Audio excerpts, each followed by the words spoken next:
তোমাদের স্বেচ্ছাচারী হয়ে চলাফেরা করা চলবে না। আপনি আমার শ্বশুর বলে আপনার সব কথা আমাকে মেনে চলতে হবে, এমন কোনো দাস খত লিখে আমি এই বাড়িতে আসিনি। সব কথা বলে থাক, বলে এই পর্যন্ত আমার একটা কথাও কি তুমি মেনে চলেছ? আপনি যে সব কথা বলেন তা মেনে চলা সম্ভব নয়। গলা পর্যন্ত ঘন্টা দিয়ে হেসেল খেলা, তুলসী তলায় গলা বসতে সন্ধ্যাবেলা প্রদীপ জ্বালা, লক্ষ্মীর আসন পেতে দুবেলা সময় অপচয় করার যুগ এখন আর নেই, বুঝেছেন? শুধু কত সময় নষ্ট করতে পারে না, কিন্তু নিজেকে ঘন্টা পর ঘন্টা যখন নোংরা সাথে সাথে রাত 11টা 12টা অবধি বাইরে কাটাও, তখন বুঝি সময় অপচয় হয় না? আপনার কথাবার্তাগুলো অত্যন্ত আপত্তিকর। উচিত কথা তোমার কাছে আপত্তিকর মনে হবে? অক্লান্ত পরিশ্রম করে অনেক দিনের পরমায়ু দিয়ে যে গঞ্জির কারখানা আমি করে তুলেছিলাম, কেন কেন সেই কারখানা আজ লোকসান হচ্ছে? আমি কি জানি? সুদিনকে নিয়ে তুমি পার্টি ক্লাব করে বেড়াচ্ছ, তাকে কারখানা দেখাশোনার অবকাশ দিচ্ছ না, এই জন্য লোকসান হচ্ছে। আপনার ছেলে না গেলেই পারে, আমি তো আর তাকে আঁচলে বেঁধে নিয়ে যাই না। যেভাবে নাও নিয়ে যাও তো, সুদিন থাকতে কেন তোমার দাদা আইন কারখানা দেখাশোনা করবে? আমাকে বারণ করে দিলে পারেন। ঝগড়া তর্কের কথা নয় বৌমা। দেখো বৌমা, নিজেদের সংসার, নিজেদের কাজ কারবার নিজেরা দেখা ভালো, সেটা ঝি চাকরির উপর ফেলে রাখলে তাতে অপচয়ের মাত্রা বাড়ে।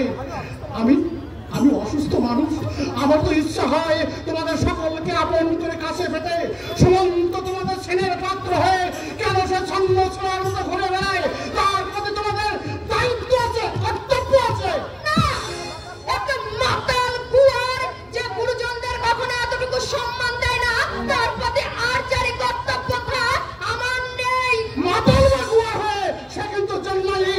তোমরা যদি তাকে ভালোবাসতে তাহলে তার কাছ থেকে শ্রদ্ধা ভক্তি তোমরা নিশ্চয়ই পেতে। মাতালের শ্রদ্ধা ভক্তি আমি চাই না, মাতালকে আমি ঘৃণা করি। কেন ঘৃণা করো? মুখের উপর উচিত কথা বলে এই জন্য কথা শোনার কাজ না করলেই পারো। ওনার এরকম কথা শোনার কাজ আমরা করি না। করো করো, তুমি বেশি করে করো। যদি করা থাকি বেশ করি, আমাকে কিছু বলবার অধিকার আপনার নেই। কি বললেন? বেশ করে দেখো বৌমা, আমি যদি তোমার মতো অসভ্য হতে পারতাম তাহলে তোমাকে এই মুহূর্তে ঘাম ধরে বাড়ি থেকে বের করে দিতে হবে। কি বললেন? বের করে দিতেন? এত বড় কথা আপনি আমাকে বলতে পারলেন? ডাকছি ডাকছি আপনার ছেলেকে। সুধীর, সুধীর! ডাকো ডাকো, ওই সুদিনকে ডাকো। সুদিন এসে আমার মাথাটাকে দাঁড়িয়েছে। ডাকছি কেন উৎসব? আমি জানতে চাই এই বাড়িতে আমার কোনো অধিকার আছে কিনা। আমি জানতে চাই তুমি পুরুষ না আর কিছু। এত কথা না বলে কি হয়েছে তাই বলো। তোমার বাবা আমাকে এই বাড়ি থেকে বের করে দিতে চান। আমার কি মান মর্যাদা বলে কিছুই নেই। উৎসবের কথা বলা তোমার ঠিক হয়নি বাবা। পুরোনো কথা আমি পছন্দ করি না, আমি এর প্রতিকার চাই। একটু বুঝতে চেষ্টা করো, বাবা যদি কোনো অন্যায় করে থাকে আমি তার কি প্রতিকার করবো? আমি বলে দিচ্ছি, এবার তো পুরোটার গালে কষে ঠাস ঠাস করে তোমার চল বসিয়ে দাও। তাতে তোমার বউও খুশি হবে, আর আমাদের পৃথিবীতে এনে বাবা যে অন্যায় করেছে তার শাস্তিও সে পেয়ে যাবে। সব ব্যাপারে কথা বলতে আসিস না সুমন্ত। আমি আসি আর তুমি আসো। হ্যাঁ, বউয়ের হয়ে বাবাকে কথা শোনাতে তোমার লজ্জা করে না? বউকে ভালোবাসে অনেকে, কি তোমার মতো কেউ সারা বউয়ের ভেড়া বনে যায় না? মিথ্যে কিছু বলেছি? যে বউ স্বামীকে ছলনায় ভুলিয়ে রেখে পুরুষ বন্ধু নিয়ে মাতামাতি করে, বাপের তুল্য শ্বশুরকে যে জন্তু জানোয়ারের চোখে দেখে, সেই বউ নিয়ে তুমি এবার গর্ব করছো। সুমন্তের কথাগুলো শুনলে আমি তোমার সঙ্গে ছলনা করে পুরুষ বন্ধু নিয়ে মাতামাতি করি? এত বড় মিথ্যা অপবাদের কথা শুনে তুমি চুপ করে আছো। যে কোনদিন বাঁচতাম তাও বলে তুই আমাকে বাঁচতে দিবি না? এত ঘুমার তুই কেন হয়েছিস? সেদিন যে যদি ওর বড় ভাই, তুই তাকে পর্যন্ত মানুষ নে। জন্মসূত্রে বড় হলেই বড় হওয়া যায় না বাবা। কেন তুমি বাড়িতে অযত্নে পড়ে থাকো? কেন তোমার ঠিক মতো ফল আসে না, দুধ আসে না, নিয়মিত ডাক্তারি চিকিৎসা হয় না? কই দাদার শাশুড়ি বা মন্দির বেলায় তো কোনো অযত্ন হয় না, তাদের তো সব ঠিকঠাক আসে। তোমার পয়সায় দাদা শ্বশুর বাড়ির গোষ্ঠী পুষছে, আর যত অযত্ন হচ্ছে তোমার। আর এই সব করে বলতে যাই বলে আমি সারা হয়ে যাই খারাপ। এই যে সুপার, এই আমার অযত্ন হচ্ছে, তাতে তাতে তোর কি? তুমি যে শ্বশুর বাড়ির গোষ্ঠী পোষার কথা বসলে, তারা কিন্তু এই বাড়িতে চেঁচে আসেনি, তোমার দাদাই তাদের ডেকে এনেছে। কে কি করে এনেছে সেটা আমার দেখবার দরকার নেই। আমার সাফ কথা, এবারে যে কেউ বাবাকে ছোট বড় কথা বললে আমি কিন্তু তাকে ছেড়ে কথা বলবো না। তোমার মা অন্যায় করেন না? কোথায় তুই মায়ের অন্যায় দেখলি? ওরে বাবা, কোথায় তুই মায়ের অন্যায় দেখলি? মা কোথায় দেখেছি? তোমাদের সামনে ডেকে জিজ্ঞাসা করছি, শোনো। মাইমা, মাইমা, এসব কি হচ্ছে? এটা কি ভদ্রলোকের বাড়ি? আর তোরাও তো অশান্তি না বাড়িয়ে এখান থেকে চলে যেতে পারিস নাকি? অশান্তি আমরা করছি না, অশান্তি করছে সুমন্ত। বাড়ি সুন্দর হতে সবসময় একজন অসম্ভব কখনোই সহ্য করতে পারে না। তা তো বলো। আমায় ডাকছো বাবা সুমন্ত? হ্যাঁ ডাকছি। আমার বাবা আপনার মেয়ের কাছে অন্যায় করেছে বলে আপনার মেয়ের অঙ্গে ফোসকা পড়ে গেছে। আর সে অন্যায়টা কি শুনবেন? বৌদিকে বাবা কয়েকটা ন্যায্য কথা বলেছে। এত ভারী অন্যায় হচ্ছে। উৎসর অন্যায়ের কথা থাক, আপনি কোন অন্যায় করেন কিনা আমি জানতে চাই। এই তুই চুপ করবি কিনা আমি জানতে চাই। এই চুপ করো, আমি আজ হাটে হাড়ি ভেঙে দেবো। বলুন, আপনি কোন অন্যায় করেন না? আমি কি অন্যায় করি বাবা? করেন করেন, আপনি বেশি করে করেন। এই জামাই মেয়েকে উচ্ছৃঙ্খল হতে আপনি উৎসাহ যোগান। আমার দাদার কানে পুষ্মন্তর দিয়ে দিয়ে ওই অহিন বাবুকে গেঞ্জির কারখানায় আপনি বসিয়েছেন। এগুলো অন্যায় নয়, এছাড়া আরো আছে। শুনতে চান? শুনতে চান? এই এত গোয়া তুই কেন হয়েছিস? কেন কেন তুই বড়দের সম্মানের কথা বলিস না? এ কি করছেন? ডাক্তার বাবু আপনাকে একদম উত্তেজিত হতে বারণ করে গেছেন। আর তুই কিন্তু দিন দিন বড্ড অবাধ্য হয়ে যাচ্ছিস। এই তোর শ্বশুর যদি তোকে দুই এক কথা বলেই থাকে তাতে কি তোর কখনো রাগ করতে আছে? মাত্র কদিন আগে এই তোর শ্বশুর মূর্তি মূর্তি বেঁচে ফিরে এলেন, তুই কিনা সেই রোগা মানুষটার সঙ্গে ঝগড়া করছিস? ছি ছি ছি ছি।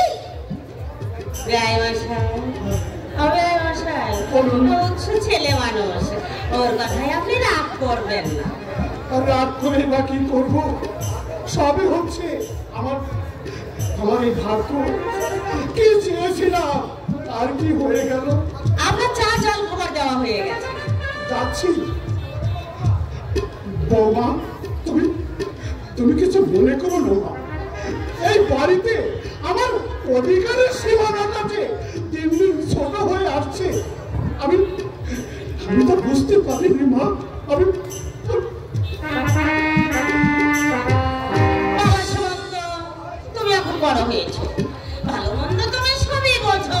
গুরুজনদের সঙ্গে যদি একটু সৎ ব্যবহার না করো তাহলে এই লোকে যে তোমারই নিন্দে করবে বাবা। মধু কাজ করে কখনো গুরু হওয়া যায় না মাইমা। লম্বা করে কি বলতে চাইছিস তুই? এই বলতে চাইছি, যে যার মনের কাছে প্রশ্ন করে দেখো, আমার সব প্রশ্নের উত্তর তোমরা একটা একটা করে পেয়ে যাবে। তোমরা এতগুলো উর্বর মস্তিষ্ক দিন রাত আমাকে পথে বসানোর চেষ্টায় ব্যস্ত, সেটা আমি বুঝি দাদা। এ তুমি কি বলছো বাবা? আমি উপস্থিত থাকতে তোমাকে কেউ পথে বসাবে এ তুমি বিশ্বাস করো? করি মাইমা করি, কারণ আপনি তো সবার নাটা, এরা সব সালা ঘুরি। আপনি যেভাবে খেলাচ্ছেন এরা সেভাবেই খেলছে। শুনি, তোমার ভাইয়ের অপমান তোমার গায়ে না লাগতে পারে, কিন্তু আমার মায়ের অপমান আমার গায়ে লাগে। এরকম চলতে থাকতে এই বাড়িতে বাস করা আমার পক্ষে অসম্ভব। আমার হচ্ছে আর একটু সহ্য করো লক্ষ্মী। ভবিষ্যতে যদি এমন ঘটনা না ঘটে আমি তা নিশ্চয়ই ব্যবস্থা করবো। ও হ্যাঁ, আরেকটা কথা, তুমি অমলেন্দুর বাড়িতে চলে যাও, তাকে বলো সন্ধ্যার পরে তার বাড়িতে আমি অতি অবশ্য যোগদান করবো। তুমি কাশ্মীর যাওয়ার রকিম টিকিট বুক করতে হাওড়া যাচ্ছ তো? আরে নিশ্চয়ই যাবে, নিশ্চয়ই যাবে। স্ত্রীর আদেশ অমান্য করো না দাদা। বিদুষী ভার্যা নিয়ে কাশ্মীর ভ্রমণ মোটেই দেরি করো না। আরে থাক না অসুস্থ বুড়ো বাপ বিছানায় পড়ে। অকর্মণ্য বুড়ো বাপের চেয়ে সুন্দরী আধুনিকা স্ত্রীর দাম অনেক বেশি দাদা, অনেক বেশি। সুমন্তর এই দুর্ঘটনার জন্য আমি আপনার কাছে ক্ষমা চাইছি মা। রাধে রাধে।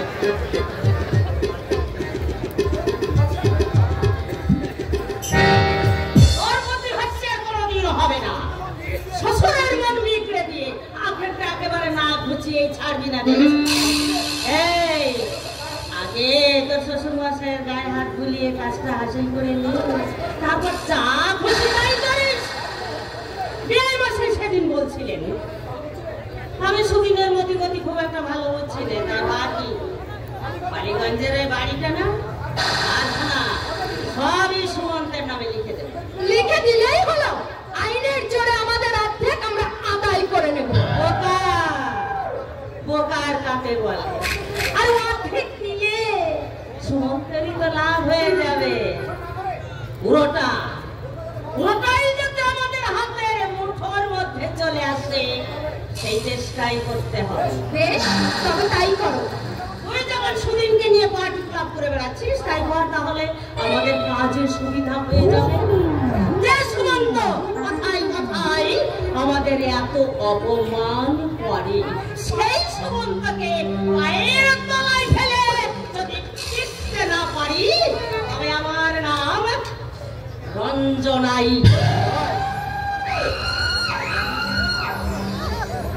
পুরোটা সুমন্তটা শ্মশানে না ওঠা পর্যন্ত আমার শান্তি নেই। কেষ্ট হাজির বৌদিমণি, দেখেছো কেন বলো কেষ্ট হাজির বৌদিমণি, দেখেছো কেন বলো তুই কি সুর ছাড়া কথা বলতে জানিস না? সুর হচ্ছে ব্রহ্ম, ব্রহ্মকে অবজ্ঞা করো না। ভাবি হ্যাঁ রে, দীপক তো আমাদের কথা সুমন্ত কিছু জানে না তো। কিছু জানে না।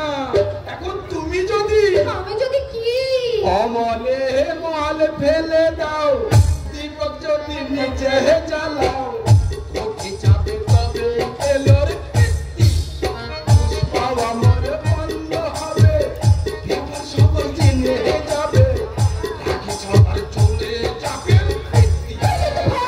হয়ে গেছিস, যখন তখন আমার সামনে গান ধরিস কেন? এতে যে আমি শত্রুদের কাছে হালকা হয়ে যাই তা তুই বুঝিস না? আমায় গালাগালি দিলে আমি কিন্তু সব কথা ফাঁস করে দেবো। আরে না না না না না না, তোকে আমি গালাগালি দেইনি, আরে ঠাট্টা করে তোকে আমি অসভ্য বললাম। করে বলেছ, ঠাট্টা করে বলেছ, তাহলে যতবার ইচ্ছে অসুখ বলো। আলোচনা বর্তমানে সাজগোজ দেখে মনে হচ্ছে বসে স্বামী বাঁচির ডাক শুনেছ, বাঁচির ডাক শুনেছ, তা দেখি আর রইতে পারে ঘরে স্বামীর বাঁচির ডাক শুনেছ। আরে আমি অমরকে যাচ্ছি, আজও জন্মদিন। আমি আরো ভাবলাম তুমি বুঝি দিবাক বাবুর সঙ্গে দেখা করতে যাচ্ছ। এই দুষ্ট, হ্যাঁ? এদিকে আয় তো।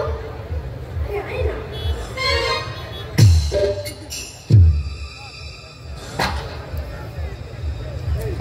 এই টাকাটা রাখ। আমি তো অমরের কাছে যাচ্ছি, দীপক যেন জানতে না পারে। তুমি জানবে না, জানবে না, তুমি আর আমি ছাড়া অন্য কেউ জানবে না, অন্য কেউ জানবে না। দাদাবাবু আমার সম্বন্ধে কিছু জিজ্ঞেস করে না? জিজ্ঞেস করে আমি বলবো কেন? আমি তোমাকে কুলু বেঁধে রেখেছি। একটা কথা বলবো বৌদিমণি, কি কথা বল? তুমি কিন্তু আছো বেশ, আরে কাছেরও খাচ্ছ আবার তলারে পড়ছো।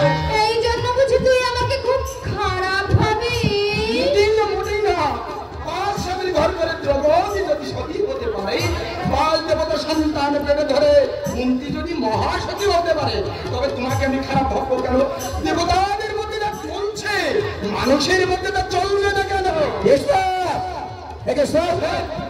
একটা মজার খবর আছে, এই যে জয়দীপ বলছে জলসা ঘরে আজ আজ বাউল বস্তির গান গাইবে। হ্যাঁ, জন্ম কোথায় ছিল বাবু?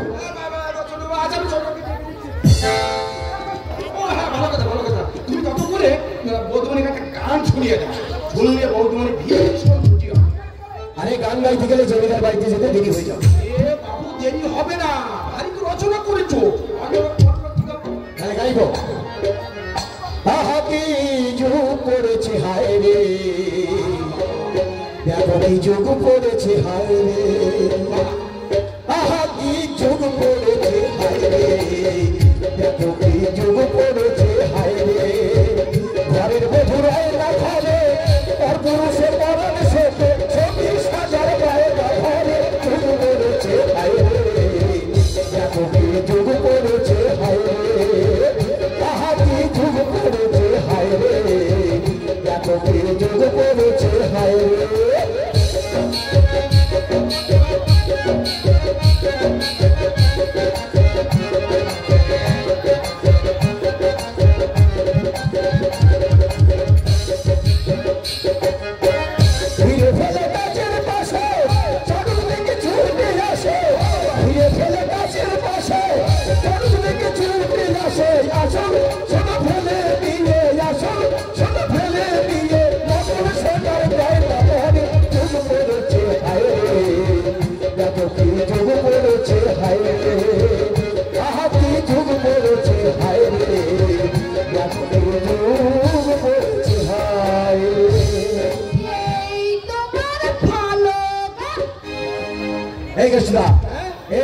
কিন্তু ভালো লাগে লাগবে কেন?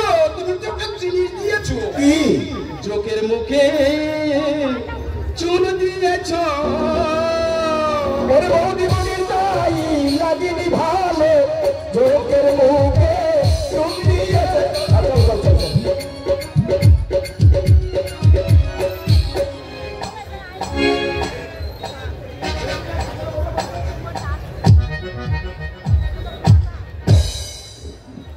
মেয়েটির নাম যেন কে বললে বলতো?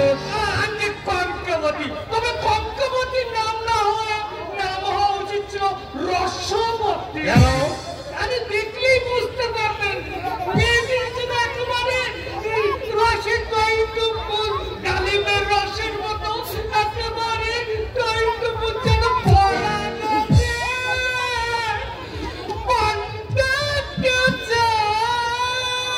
ঠিক বলছো তো?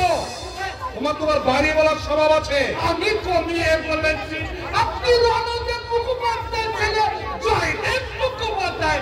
আমার বাবা, তার বাবা, আমাদের চোদ্দ পুরুষ আপনাদের মেজাজের খোরাক দিয়ে এসেছে। আমি তাদের বংশধর হয়ে আমি কি এটি বাড়িয়ে বলতে পারি?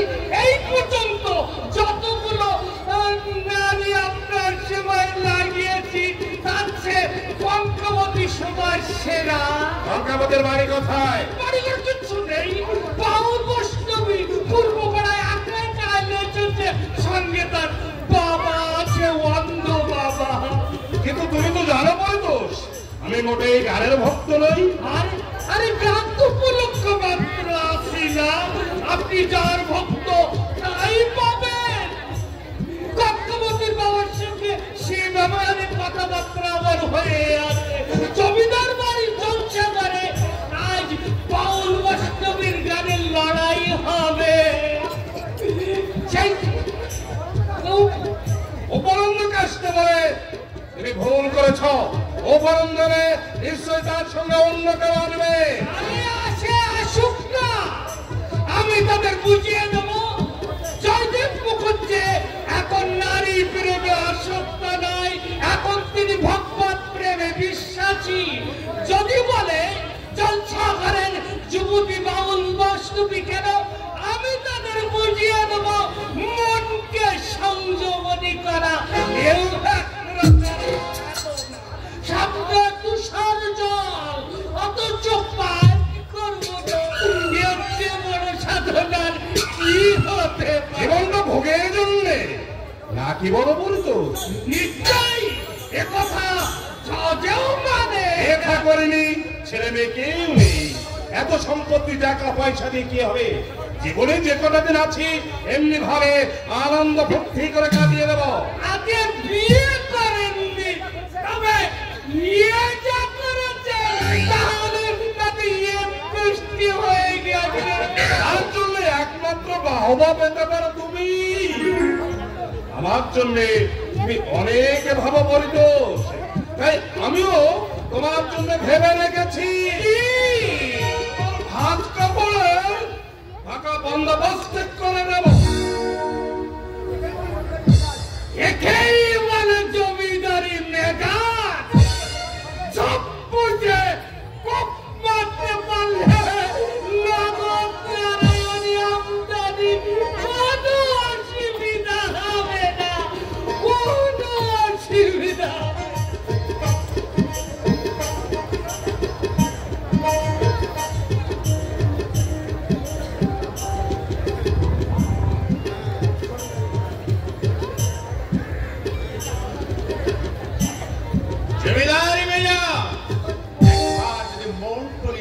দিস, তাহলে মোটা অঙ্ক পাকাতে পারবো। তবে মনে রাখিস, যা কিছু করবি দূর থেকে ধরা দিবি না।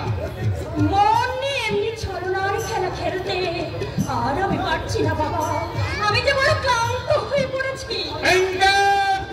আমিও তো রক্ত মাংসের মানুষ, আমারও তো মন বলে একটা জিনিস আছে, তাকে তুমি লোভের সারাশি দিয়ে মিশিয়ে মেরো না। আমি যা কিছু করছি তা কি শুধু আমার একার জন্যই করছি?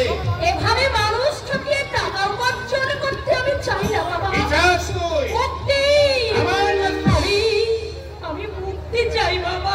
আমার কাছ থেকে মুক্তি নিয়ে তুই পৌঁছতে পারবি ভেবেছিস? পারবি না, পারবি না।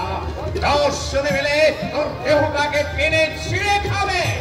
আমি যদি তোমার নিজের মেয়ে হতাম তাহলে পারতে তুমি এমনি করে মানুষ ঠকাবার কাজে লাগাবে। এরা সব বদমাশ, ইচ্ছে করে যারা ঠকতে চায় তাদের ঠকালে কোনো দোষ হয় না কাকা। বাবা। আমার বাধ্য হবে, তার পরিণাম কিন্তু ভালো হবে না কাকা। সবাই আমার কথা জানলেও তুই তো জানিস আমি অন্ধ নই। ফলে হাজার চেষ্টা করলে আমার কবজার বাইরে তুই যেতে পারবি না। কে কথা বললে? আমি পরিতোষ এইবার বুঝতে পেরেছি। বাবু মশাই বাড়িতে আছেন তো? আছেন মানে তোমাদের অপেক্ষায় বসে আছেন। এই যে দালাল মশাই, শোনো শোনো, কাকে বলছেন ছোট বাবু? তুমি ছাড়া এই এলাকার মেয়ে মানুষের দালালি কে করে? দিচ্ছেন বাবু? আহা, লজ্জাবতী লতা, ওহে লজ্জাবতী লতা, এভাবে দালালি না করে এবার একটা ঘটকালি করো না। তোমার বাবুকে একটা মেয়ে দেখে বিয়ে দিয়ে দাও, তাহলে মেয়েদের সর্বনাশ করবার নেশাটা কেটে যাবে। ছোট বাবু বোধহয় একমাত্র চেপে না এলে মুখের উপর সত্য কথাগুলো যে ক্যাট ক্যাট করে বলা যায় না পরিতোষ। শকুনের দৃষ্টি পড়ে তোমার পরিতোষ দালাল। বাউল বৈষ্ণবীও তোমার দৃষ্টি এড়ায় না। আপনি এ কথা বলছেন কেন? কেন বলছি, হায়নাটার সামনে গেলে বুঝতে পারবেন। এখানে হায়না আছে বুঝি? আছে, তবে চতুষ্পদ নয়, দীপক। একটু সাবধানে থাকবেন বৈষ্ণব ঠাকুর, কারণ ওই হায়নাটা আমার মেয়ে ছেলে পেলে এক খাবল মাংস না নিয়ে কিন্তু ছাড়বে। ছোট বাবুর কথা তোমরা খারাপ ভেবো না। আমার বাবু আগের মতো নাই। এখন তিনি ভগবত প্রেমে বিশ্বাসী। তা না হলে বাউল গান শুনতে এত আগ্রহী হবেন কেন? চল না গঙ্গা, বাবুকে গান শুনে আমাদের আখড়ায় ফিরে যেতে হবে। বৈষ্ণব ঠাকুর, আমার কথায় কিছু বুঝলেন? হ্যাঁ, আমি বুঝলাম। কি বুঝলেন? ঈশ্বরের প্রতি যার বিশ্বাস থাকে, দুর্দিনে ঈশ্বরই তাকে রক্ষা করে। তাই করি।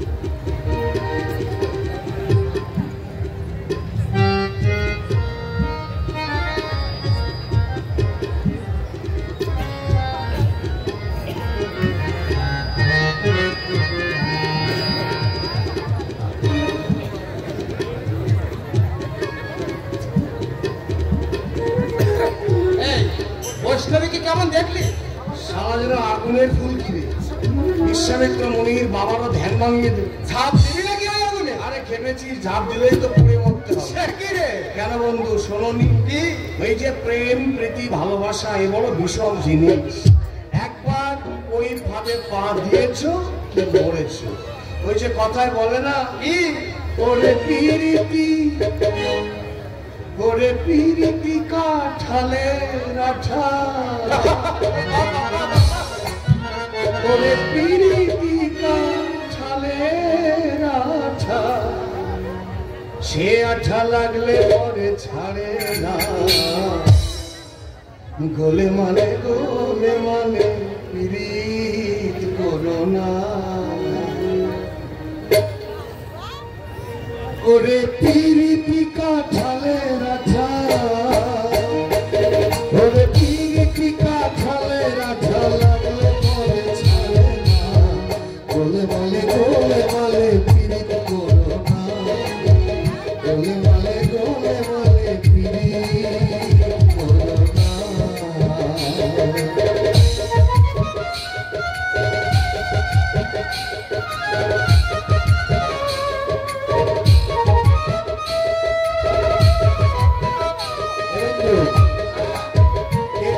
কেমন জিনিস জানিস?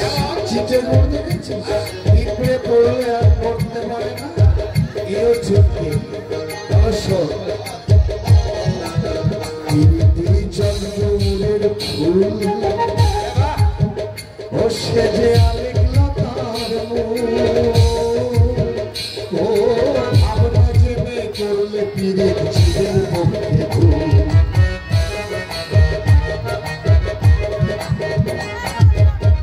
পীড়িতি জগডুমুরের ফুল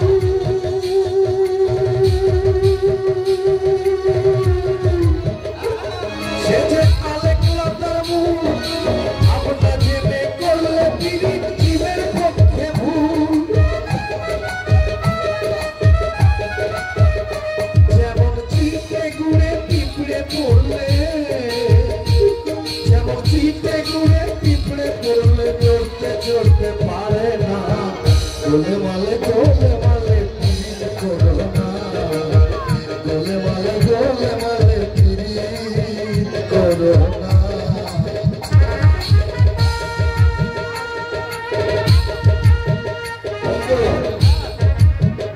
এই প্রেম করে এক ব্রাহ্মণের ছেলে কি করেছিল জানিস?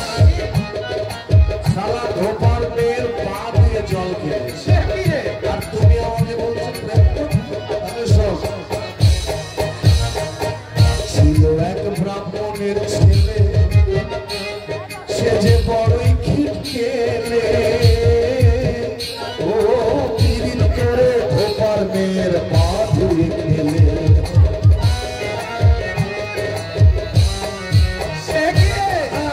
ছিল এক ব্রাহ্মণের ছেলে, সে যে বড়ই খিটকেলে, পীড়িত করে ধোপার মেয়ের পা ধুয়ে খেলে। পীড়িতে জাতের বিচার করতে গেলে,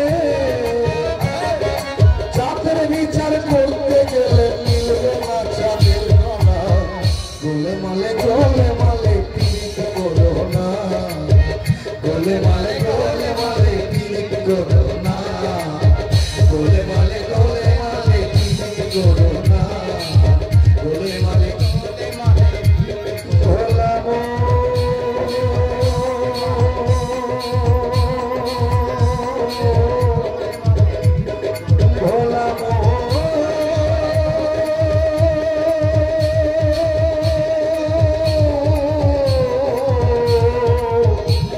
গোলাম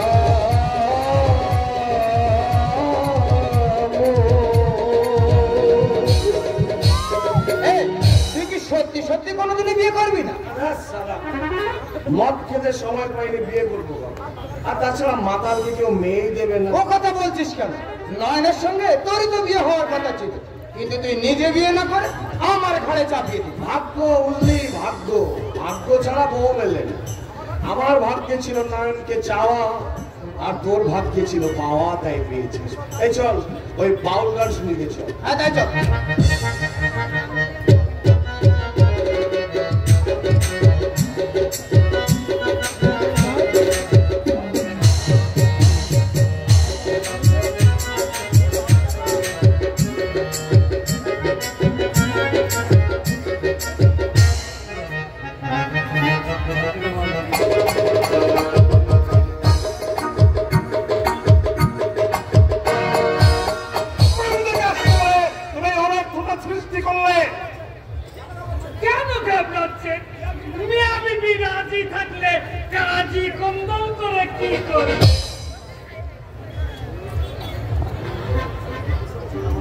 এসে গেছি বাবা।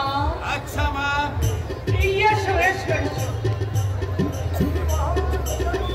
ইনি বড়নগরের জমিদার বংশের একমাত্র উত্তরাধিকারী জয়দেব মুখোপাধ্যায়। যদিও জমিদারি নেই, কিন্তু জমিদারির মেজাজটা ঠিক আছে। নমস্কার বাবু মশাই। নমস্কার। এই বয়সে সংসার ধর্ম ত্যাগ করে এ পথ বেছে নিলে কেন? সংসার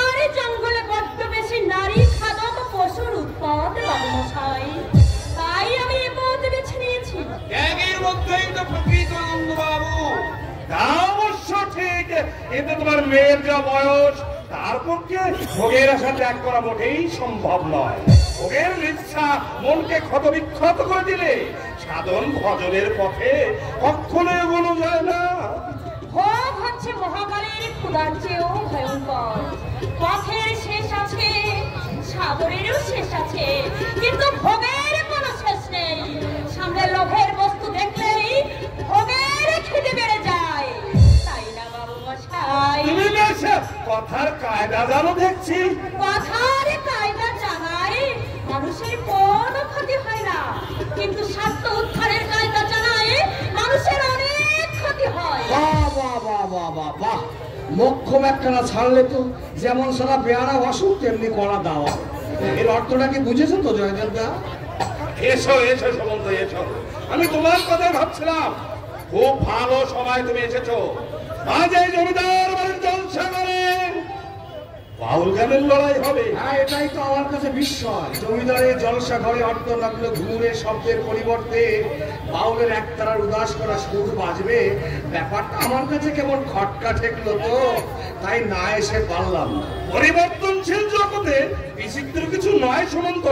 গোপানন্দ নাও, আর অযথা সময় নষ্ট না করে এবার তোমরা আরম্ভ করো। সবাই বসো, সবাই বসো। এই দালাল মশাই, আমরা কি এই ধারে বসবো নাকি?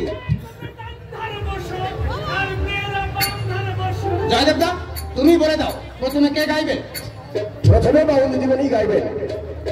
আরে আমি তো চিনকুটি, তাছাড়া বাউল গানের কি বা জানি? আমি তো আর গাইতে আসিনি, আমি এসেছি শিখতে। ঠাকুরের নাম করে নাম ধর্ম। দাঁড়াও, তোমাকে একটা প্রণাম করে নিই। এ কি করলেন? তোমার মতো চাকি মানুষের পায়ে ধরে পাওয়া তো কি কথা? ত্যাগী আর হতে পারছি কই? এই ভেঙে ধরে যাকে আমি খুঁজে বেড়াচ্ছি তার দেখা তো মিলছে না। আশায় আশায় দিন চলে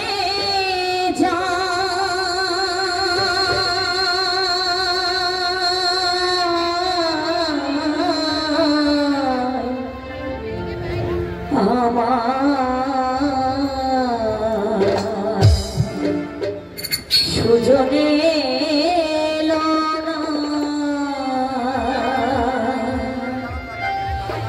এই চোখের চোখে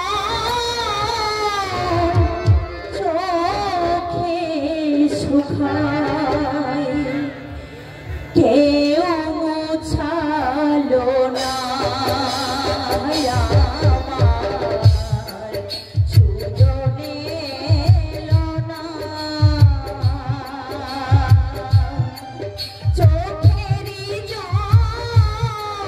চোখে সুখায়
প্রতিবাবু বলছেন জবাব দাও আনন্দ, জবাব দাও।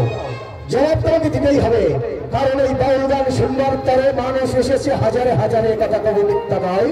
এই কণ্ঠের সাথে আমার সাথে কথা হবে শাস্ত্রমতে, আপনার শুনবেন শুনে চাই। প্রথমে স্মরণ করি পরমের চার গুণগুণ নিয়ে শেষ চারান্ত বেঁধে নাহি পাই, যার স্মরণ নিলে পরে আপাদ বিপদ যায় হরে, বারে বারে প্রণাম করি তাই। প্রণাম তো একান্তবতী, তুমি তো ওই বৈষ্ণব সতী, তোমার মধ্যে দেখি আমার বৈরাগ্যের ভাব, ক্ষুদ্রবী উপানন্দ আমার মধ্যে এই ভাবের বন্ধ হলে এক এক করে তোমার সব গানের দেব সঠিক জবাব।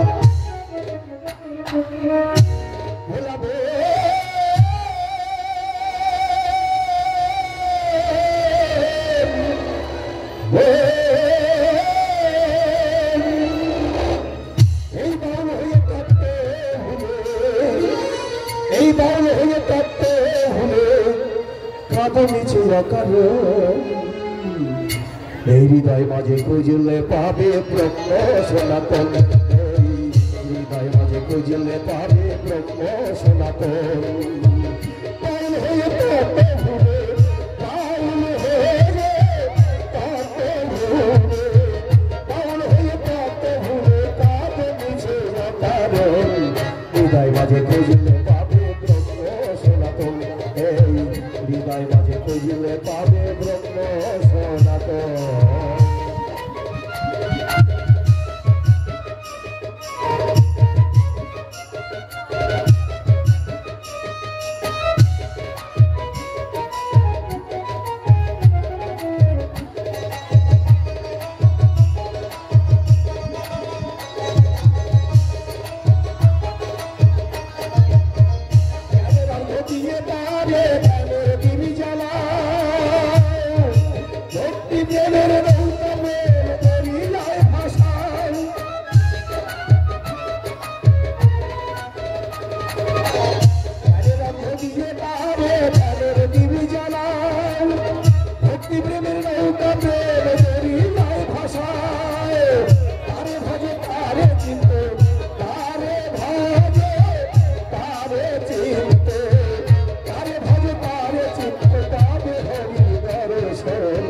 হৃদয় মাঝে খুঁজলে পাবে ব্রহ্ম সনাতন, এই হৃদয় মাঝে খুঁজলে পাবে ব্রহ্ম সনাতন, এই হৃদয় মাঝে খুঁজলে পাবে ব্রহ্ম সনাতন।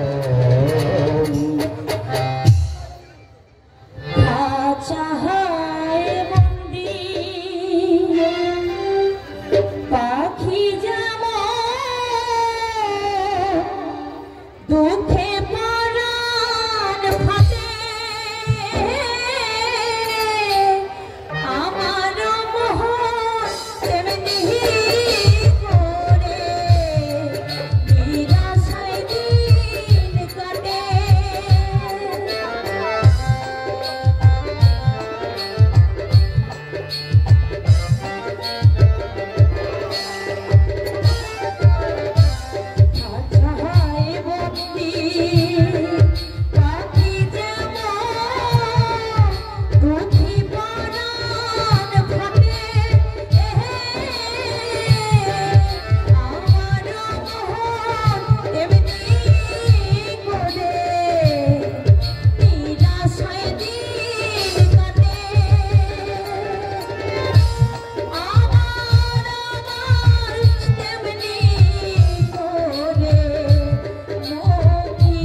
পঞ্চভূতের পদমূলে ওই ব্রহ্মা তোমার কাঁধে, ওই ধরে ছটারি বাবুর বহুক বাজার ভাবে। পঞ্চভূতের পদমূলে ব্রহ্মা তোমার কাঁধে, বললে ধরা ছটারি বুর বহুক বাজার ভাবে। সংযমের চালুক মেরে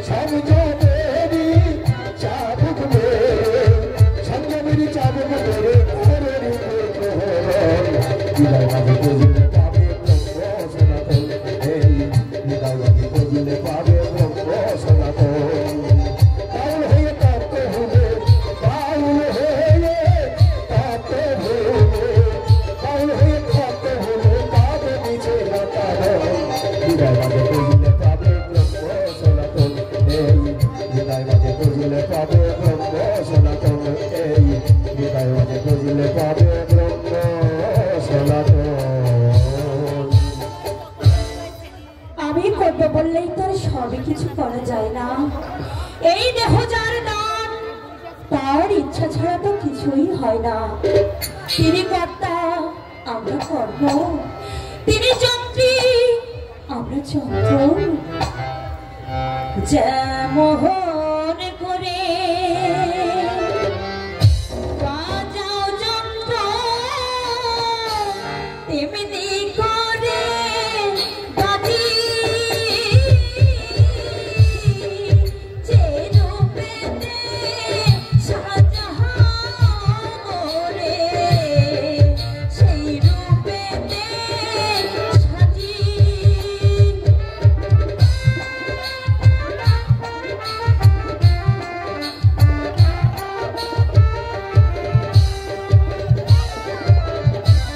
যেমন করে বাজাও যন্ত্র তেমনি করে বাজি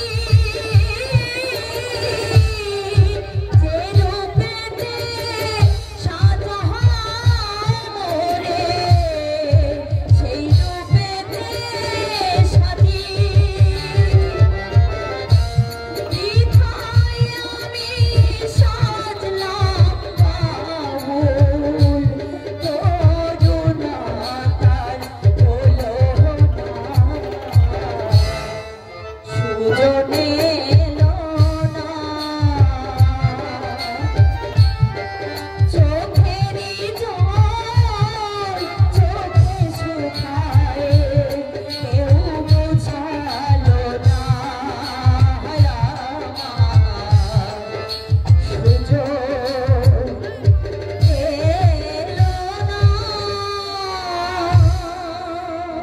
তুমি সব প্রশ্নের শেষ উত্তর তুমি দিয়েছ, এই পরমেশ্বর ইচ্ছা ভিন্ন আমার নেই।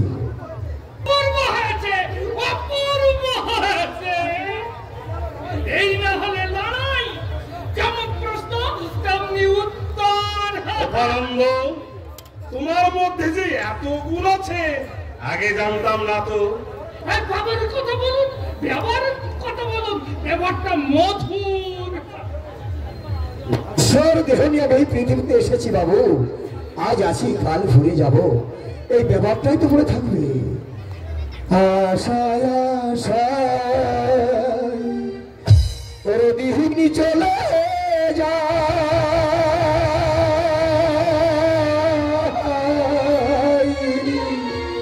আমার সুজনে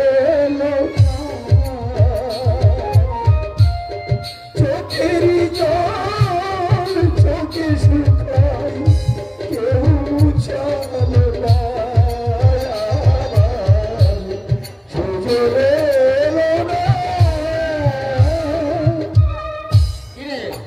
কিছু বলছিস না যে? কেমন লাগলো?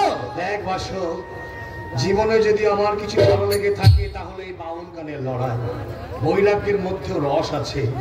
বৈষ্ণব ঠাকুর, আপনাকে কিছু না দিতে পারলে আমি ঠিক খুশি হতে পারছি না, কিন্তু সঙ্গে করে তো কিছু নিয়েও আসে।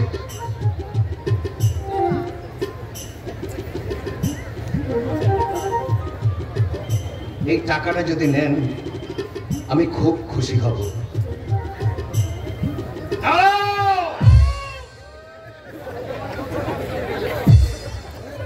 এটা জমিদার বাড়ির জলসা ঘর। এখানে জমিদার বংশের ছেলেমেন্ন অন্য কারোর পারিতোষিক দেওয়ার অধিকার নেই। তোমার আজকের অপমান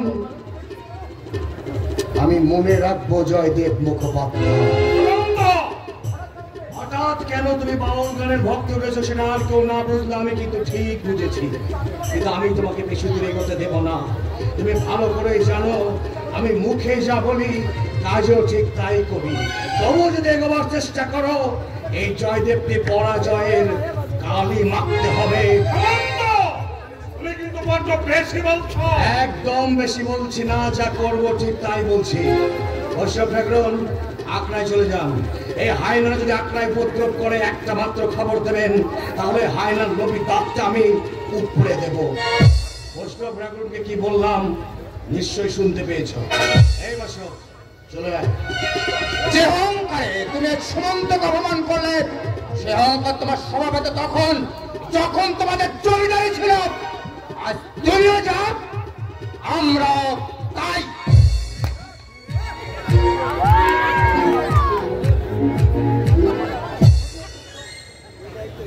তোমার গান শুনে সত্যি আমি মুগ্ধ হয়েছে। আমার তরফ থেকে এই সামান্য পারিতোষিক নিয়ে তুমি আমাকে খুশি করো। নিয়ে বড় বাবুকে প্রণাম করিস মা। এত টাকা? তোমার গানের যে সম্মোহন শক্তি আমার প্রাণে ভগবত সঞ্চার করেছে, তার কাছে এই সামান্য পারিতোষিক অতি তুচ্ছ। তুচ্ছ টাকা দিয়ে ভাব প্রকাশ না করে আপনার উচিত সন্ন্যাস ধর্মে দীক্ষা নেওয়া। আপনার প্রাণে যখন এতই ভাব, আমার বিশ্বাস খুবই তাড়াতাড়ি আপনি ঈশ্বরের দেখা পাবেন। সব কথা কি বলছিস মা? বাবুর সঙ্গে ভালোভাবে কথা বল। তুমি আমাকে বিদ্রুপ করছো। আপনাকে বিদ্রুপ করার সাহস আমার নেই। তবে এও ঠিক, সামান্য দুর্বলী বাউল গান শুনিয়ে যে এতগুলো টাকা দিতে পারে, সে যে আরো অনেক কিছু করতে পারে, সে বিষয়ে আমার কোনো সন্দেহ নেই। তাই আপনার খুশির হার আমি শ্রদ্ধার সঙ্গে প্রত্যাখ্যান করলাম। নমস্কার। চলে গেছে বাবু মশাই। চলে গেছে, চলে গেছে। আমি যাচ্ছি। অন্ধ মানুষটাকে একা ফেলে রেখে চলে গেল। কেন ভাবছো শান্ত দাস? আমি নিজেই তোমাকে তোমার আখড়ায় পৌঁছে দিয়ে আসবো। তোমার সঙ্গে আমার কিছু কথা আছে। বলুন বাবু মশাই। বলছে এসো আমার সঙ্গে। বল মা তারা, বল মা কালী, সাগর করে কেন পাঠালি? যদি চাকর করে পাঠালি মা গো, এই বাড়িতে কেন পাঠালি? বল মা তারা, বল মা কালী, বল মা তারা, বল মা কালী। বাবা কেষ্টধন, ভদ্রলোক বলেছ ছোট লোকেদের সঙ্গে কোনো তফাৎ আছে? আছে। কিসে? জামা কাপড়ে? না না, তবে হৃদয় এদের বড় বাড়ি, কিন্তু প্রাণ। কেন বাবা কেষ্টধন এ কথা বলছো কেন? কেন বলছি, তবে শোনো। পর্দা বাবু শাশুড়ি মা, উনি শাশুড়ির মতো সংসারটাকে চেপে ধরেছে। মানুষ কলা বিদ্যায় পারদর্শী হয়, আর উনি ছড়া বিদ্যায় পারদর্শী। কৃষ্ণদা, আর বৌদিমানের কথা শুনতে চাইছো? উনি তো স্বামীর কাছে মহাসতী স্ত্রী, আর প্রেমিক রতনের কাছে মনোহারিণী প্রেমিকা। সোজা কথায় যাকে বলে কলির দ্রৌপদী। শালা বাবুর কথা শুনতে চাইছো? উনি তো ভগ্নিপতিকে মিষ্টি কথার মালা পরিয়ে নিজের ট্যাগ ভারী করছে। শোনো মা বলি, তোর শ্মশানে ওই শয়তানগুলোর নেমাতে নে, ওরে পঞ্চাতে গুলো মুন্ডু কেটে সাজ রে শ্যামা মুন্ড মালি। বল মা তারা, বল মা কালী, বল মা তারা, বল মা কালী।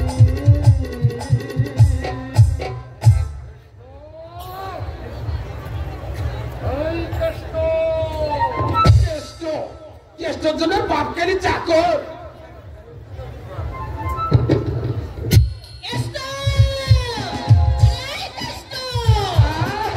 কি গলা যেন ফাটা বাসে ফাঁসি বাজছে। ওরে কেষ্টর জন্য সবার ইষ্ট, সারাক্ষণ শুধু জপতে থাকে কেষ্ট কেষ্ট ও দিদি মানে তুমি এই আসো বুঝি? অনেকক্ষণ এসেছি, তোমার কথা শুনলাম, গানও শুনলাম। গানও শুনেছো? সি সি সি সি, কি লজ্জার কথা। দোষ তো তোমার। তুমি যদি ছোট্টা বাবুর বউ হয়ে এই বাড়িতে আসতে, তাহলে এই শয়তান বজ্জাতগুলো আজ লুটে পড়ে একটা সুযোগ পেত। আমার তো ইচ্ছা ছিলই, কিন্তু তোমার ছোটদা বাবুই যে আমাকে বিয়ে করলো না। সব অনর্থের মূল ওই বর্দা বাবুর শাশুড়ি ঠাকুর। ফুসমন্ত দিয়ে বর্দা বাবুর কান ভারী করলেন, আর বর্দা বাবুর জন্য কর্তা বাবুকে কি সব করলেন, ওই শুনে তো কর্তা বাবু আপত্তি করলেন। ভালোই করেছে, গরিবের মেয়ের সঙ্গে তোমার ছোটদা বাবুর বিয়ে হলে এ বাড়ির মর্যাদা নষ্ট হতো। মর্যাদা? মর্যাদার কথা আর বলো না। বৌদিমানি যে কীর্তি করছে তাতে মর্যাদার দম বন্ধ হয়ে দাপাদাপি করছে। আমার নাম কেষ্ট না হয়ে ওই বৌদিমানির নাম কেষ্ট হওয়া উচিত ছিল। এসব কথা বলছো কেন? শুধু কি এই, আরো আছে। থাক সে কথা। দুঃখ হয় বুঝলে, দুঃখ শুধু ছোট্ট বাবুর জন্য। মানুষটাকে কেউ চিনতে পারলে না। স্বার্থ যাদের কাছে বড়, তারা কখনো মনুষ্যত্বের বিচার করেন না কেষ্টদা। আচ্ছা যাক, শোনো, আমি যে জন্য এসেছি। বাসব দাদা বাবু পাঠিয়েছে বুঝি? হ্যাঁ, সুমন দাদার যোগাযোগে কোন এক মাসিক পত্রিকায় ওর লেখা ছাপা, ও সেই নিয়ে পত্রিকা অফিসে গেছে। আর তাছাড়া প্রথমবার লেখা ছাপার সুযোগ পেয়েছে, তো সেই আনন্দে রাতে দুই বন্ধু একসঙ্গে খাবো। আচ্ছা ঠিক আছে ঠিক আছে, ছোটদা এলেই আমি বলবো, ঠিক আছে? এই জানোয়ার, কখন তোকে তোকে ডাকছি, তুই শুনতে পারছি নাকি? কি করে পাবো? মানুষ কি কখনো জানোয়ারটাকে অর্থ বুঝতে পারে? এই বলবি? আগে ভুল বলেছি, মানে বলছিলাম জানোয়ার কি কখন মানুষটাকে অর্থ বুঝতে পারে? জুতোগুলো পালিশ করতে বলেছিলাম, পালিশ করিস কেন? আগে গিয়েছিলাম, কিন্তু জুতো আমায় চায় না। কাকে চাই? আপনার জুতো আপনাকে চায়। তাও যাচ্ছ কেন? বসো না। আমায় কিছু বলবেন? না, কি আর বলবো। তা সুমন্তর কাছে এসেছে বুঝি? সত্যি তোমার প্রেমকে আমি সাধুবাদ জানাই। বিয়ের পরে সুমন্তর প্রতি আকর্ষণ যে তোমার এতটুকু কমেনি। সুমন তো আমার স্বামীর বন্ধু, সেই হিসেবে আমি তাকে ভক্তি করি, শ্রদ্ধা করি। এর চেয়ে বেশি যদি আপনি কিছু ভেবে থাকেন, সেটা ভুল। মানুষের অন্তরটা দেখা যায় না, নয়নে। সুতরাং কোনটা ভুল আর কোনটা ঠিক তা নির্ণয় করা খুবই শক্ত। যারা হীনমন্য হয়, তাই নির্ণয় করতে পারে না। তুমি ঠিক বলেছো। আমি কিন্তু তোমাদের মেলামেশাকে খারাপ চোখে দেখি না। হরভঙ্গ জীবনে নির্মল প্রেমে মাধুর্য একটুকু মাত্র চিত্তকে প্রফুল্ল করে। তুমি কি ভাবছো আমি জানি না, রায়ন? তোমার ওই সহজ সরল সহৃদয়তার জন্য আমি তোকে ভালোবাসি, রায়ন। আমার স্বামীর ভালোবাসায় আমার মনের আধার উপচে পড়ছে। অন্য কারো ভালোবাসা রাখার মতো জায়গা নেই। মনের কোনো সীমা পরিসীমা নেই, তা গ্রহণের ক্ষমতা অসীম, অনন্ত। অবশ্য তোমার কাছে আমার নির্মল ভালোবাসা কোনো স্বীকৃতি চাই না। ওই একটা বিষয় আমি জোর করবো, আর্থিক সচ্ছলতা না থাকলে কখনো অন্য উচ্চ শিখরে ওঠা যায় না। তোমার গেঞ্জি কারখানা করে সম্মানের পদে যোগদান করো, তাহলে বাসব পাবো, নিশ্চিন্ত লেখার অবকাশ পাবে। আপনার সহৃদয়তার জন্য আমি আপনাকে ধন্যবাদ জানাই। তাহলে কাজে যোগ দিচ্ছ তো? কেন? ওর পাশে আমি না থাকলে ওনার কি কোনো কাজেই উৎসাহ পায় না। না, বলছিলাম কি তোমাকে সাহায্যটুকু করতে পারলে আমি ভারী খুশি হতাম। তোমাকে খুশি করবার জন্য নয়ন কিন্তু হাত পাথরে বসে নেই। না, মানে বলছিল একটা প্রতিভা বিকাশের জন্য। দাতা কর্ণ হতে চাইছো তাই না? সারা সুন্দরী যুবতী মেয়ে ছেলে দেখলে তোমার দাতা কর্ণ স্বভাবটা কেমন জানি মাথা ছাড়া দিয়ে ওঠে। স্বভাবটা শোধরাবার চেষ্টা করো, নইলে দাতা কর্ণের দাতা পড়ে থাকবে, কর্ণ উড়ে চলে যাবে। এই সুমন্ত, মুখ সামলে কথা বলবে। খবরদার, শাসিয়ে কথা বলবে তোমার ভগ্নিপতি সুদিন গোস্বামীকে। তুমি শালা বড্ড বেল হচ্ছে, এত অপমান করি তবু শালা মুখ বুঝে বাড়িতে পড়ে আছো। এ বাড়িতে পড়ে আছি, এটা আর আমি পড়ে থাকবো না। কি করবে? এবার থেকে আমি উঠে যাবো, উঠে যাবই। না, তোমাকে বিয়ে না করে দেখছি সত্যি মস্ত বড় ভুল করে ফেলেছি। ভুলটা সংশোধন করে নেবে নাকি? আরে বাবা, বন্ধু বিচ্ছেদ হয়ে যাবে তো। তাহলে বন্ধুর বউয়ের দিকে নজর দেওয়ার দরকার কি? তা অবশ্য ঠিক। তোমার প্রজাপতি তো উড়ছে। কি উঠছে? প্রজাপতি। দাদা, আমি একটা ফড়িংও দেখতে পাচ্ছি না, তুমি প্রজাপতি ওড়াচ্ছ।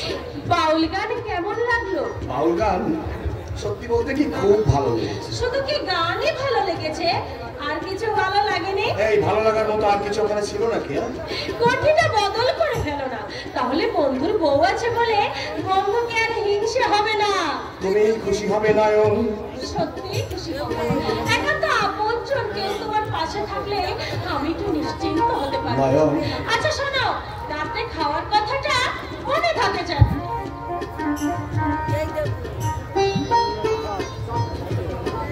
জন্মসূত্রে যারা আমার আপন তাদের কাছে আমি আবর্জনা, আর যাদের সঙ্গে আমার কোনো রক্তের সম্পর্ক নেই তারাই আমাকে ভালোবাসে।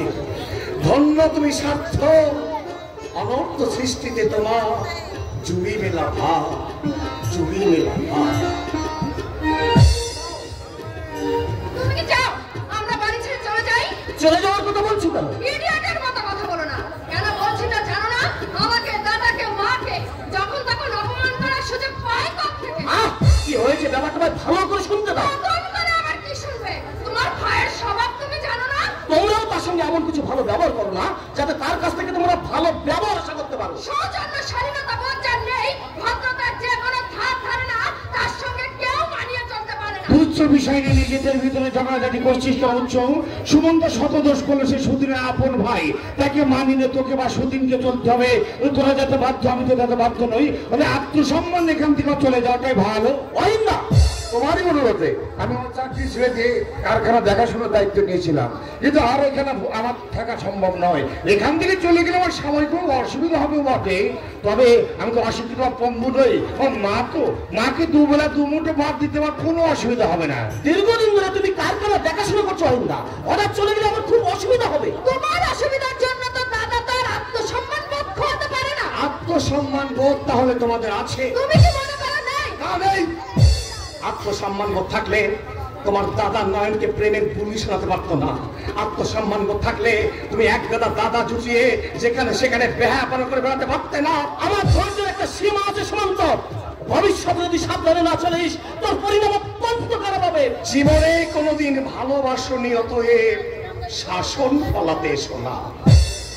আমি মদ খাই, মাতলামো করি, তোমাদের অপমান করি, কিন্তু কেন খাই, কেন করি কোনোদিন জানতে চেয়েছো দাদা? চাওনি দাদা, চাওনি, কারণ চাওয়ার মতো মন তোমাদের নেই। তুই যদি ভদ্রভাবে থাকতিস। ভদ্রভাবে থাকবো কোথায়? এই বাড়িতে? বাড়িটাকে তো তোমরা একেবারে নরককুণ্ড বানিয়ে ফেলেছ। আমরা মানে কাদের কথা বলছিস তুই? তুমি, তোমার শাশুড়ি, তোমার সম্বন্ধী, আর তোমার এই আদরিনী বউ। তোমার ভাই আজ আমার নামে যে মিথ্যা অপবাদ দিলে, এর বিহিত যদি তুমি না করো তাহলে আমাকে তোমার ছাড়তে হবে। বুঝছো? বিচিত্র নারীর মন বোঝা বড় দায়। এরা কারে বা হাসায়, কারে বা কাঁদায়, কারে বা আমার দাদার মতো বোকা পেয়ে তাধীন করে বাঁচায়। আমি কিন্তু কথার প্রতিবাদ করছি। আর তুমি তো প্রতিবাদ করবে, কারণ তুমি তো ওই বোনেরই আপন দাদা।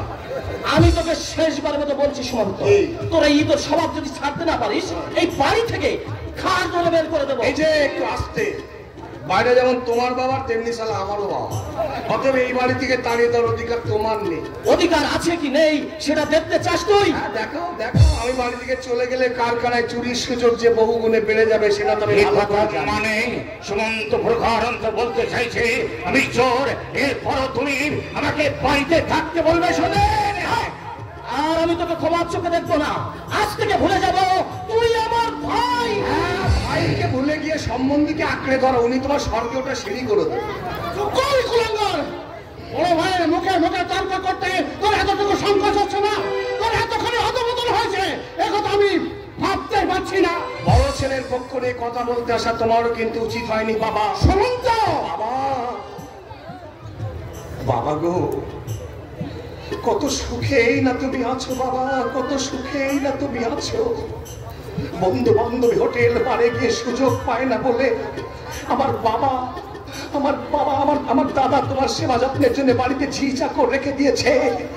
আর শ্বশুর বলে একটা জীব যে বাড়িতে আছে তার অস্তিত্ব হয় তোমার বৌদি ভুলেই গেছে। এত সুখ সহ্য করে তুমি আজ বেঁচে আছো কি করে সুমন্ত? আমি শুধু তাই ভাবছি বাবা, আমি শুধু তাই ভাবছি।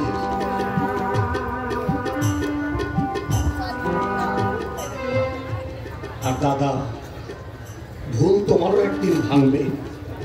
সেদিন হাজার চেষ্টা করলেও যা হারাবে জীবনে কোনোদিন তুমি তার ফিরে পাবে না দাদা, কোনোদিন না, কোনোদিন।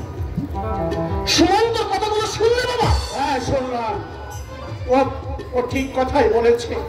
ভাবছি এত অনাচার স্বেচ্ছাচার থেকে আমি বেঁচে আছি কি করে। এই সদানন্দ গোস্বামীর নিষ্ঠা, অহংকার, শিক্ষা সব ধুলোয় মিশে গেল। যাক সে সমস্ত কথা। কারখানার সম্বন্ধে কি ভাবলো তাই বলো? আমার তো মনে হয় এই বাড়ি মর্গেজ রেখে কারখানা চালানোর চেয়ে বিক্রি করে দেওয়া অনেক ভালো। এত আপনার অভিমানের কথা বেআই মশাই। অসাবধানতার জন্য কারখানা চুরি হয়েছে, সতর্ক থাকলে আর হবে না। এত বড় লাভের ব্যবসাটা বিক্রি করে দিলে আর কি কখনো করা যাবে? কিন্তু ব্যান কারখানা তো আবার ঠিক মতো চালাতে গেলে অনেক টাকার দরকার। অহেঙ্গানো কাকে ঠিক করেছে? আমার এক বন্ধু ওই বালিগঞ্জে বাড়ির বিনিময়ে 10 বছর মেয়াদিতে 50,000 টাকা দিতে রাজি হয়ে গেছে মা। 50,000 টাকা তো 10 বছরের আগেই শোধ হয়ে যাবে। বেশ, তবে তাই করো। আর সুদিনকে বলছি, দেখো বাবা, এখনো সময় আছে, নিজের ভালো মন্দ বোঝবার চেষ্টা করো। যা থাকে তা একবার হারিয়ে গেলে আর ফিরে পাওয়া যায় না। তাই সে সম্পত্তি হোক আর প্রিয়জনই হোক। মা আমিও তোমাকে বলি বাবা, বলো মা। আত্মীয়ের কোনো ক্ষতি হয় মনের ভুলেও জানো এরকম কাজ কখনোই। ও মা, আমি একটাই কথা বুঝি মা, যারা মানুষের ক্ষতি করে ঈশ্বর তার ক্ষতি করে মা। তোমার এই করে বুঝলাম সত্যি তুমি মহৎ। তাড়াতাড়ি টাকার ব্যবস্থা করো অহিন্দা। অহিনী যখন ভার নিয়েছে তখন তুমি কোনো চিন্তা করো না বাবা। আমি জানি মা, আপনারা সবাই আমাকে অত্যন্ত ভালোবাসেন। আরে বাড়িটা নিজের নামে মর্গেজ রাখবি তো? তাই তো তুমি বলেছিলে মা। হ্যাঁ, তোর ছদ্মনামে রাখবি। মালের টাকা পেয়েছিস? কোন মাল মা? কারখানা থেকে যে মাল চুরি করানো মা, হয়েছে। তুমি তোরা হিনকে চিনলে না মা। তোরা এই মাল যে ধারে বিক্রি করতে নেই, হাতে কাগজ অর্থ পেয়ে তবেই তো মাল ছেড়েছি মা। যাদেরকে চুরি করানো হয়েছে তারা যদি আবার বলে দেয়? না মা, বললে তাদেরকে যে আমার সঙ্গে জেল খাটতে হবে। দলিলটা লিখেছিস? লিখেছি মা, কিন্তু এই সুযোগে আমি তো আমার নামে লিখিয়ে নিতে পারতাম। আইনটা মেনে নেবে কেন? খুব সাবধান। দলিল রেজিস্ট্রি হবার আগে সুমন্ত যেন এর না হয়।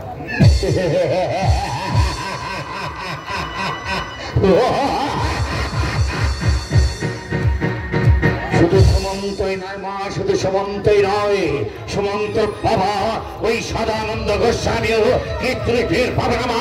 বাড়িগঞ্জের বাড়ির মালিক হয়েছে, দুদিন পরে ওই কেন্দ্রিক কারখানার মালিক হবে একমাত্র এই অহিন ব্যানার্জি।